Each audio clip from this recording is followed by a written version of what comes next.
Hi YouTube, Tim Unkert here. In this video, I'm going to show you how to install Emacs on a Chromebook.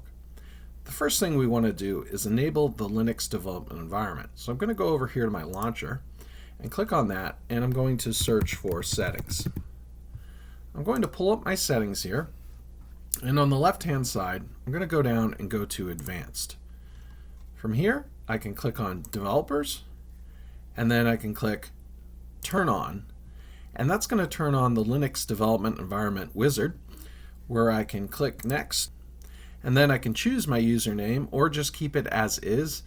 I think it gives the default based off your email, and then I can choose the disk size or change the disk size to my liking.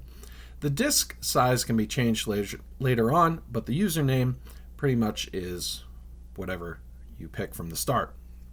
I'm going to keep both the same and click Install. That's going to take a few moments to go ahead and install, so I'll let that do its thing and then I'll come on back once it's done.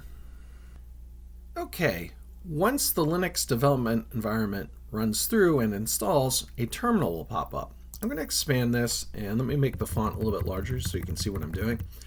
First off, I want to check to make sure everything's up to date, and I can do that by typing sudo apt get update and then 2 ampersands and then sudo apt get dist -upgrade, and I can do a -y flag to answer yes to the additional space. I'll let that run. That'll take a few moments, and I'll come on back once that's done. Okay, now that that's run through, I can do Control-L, so that'll clear everything out, and then I'm going to type this next command to install Emacs, and the next command is going to be sudo apt get install Emacs. And I'll do a -y flag to answer yes to the additional storage and hit enter. All right, so we've gone ahead and Emacs should be installed. So I'm going to close out this terminal and I'll close out my settings here. And now if I go to my launcher, I see the Emacs icon and I can right click and pin to the shelf. And then I can open up Emacs here and begin customizing Emacs to my liking.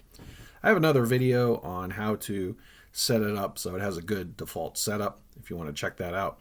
I'll leave a link in the description. Anyways, that's it for installing Emacs on a Chromebook. If you like this video, please like and subscribe. Thank you.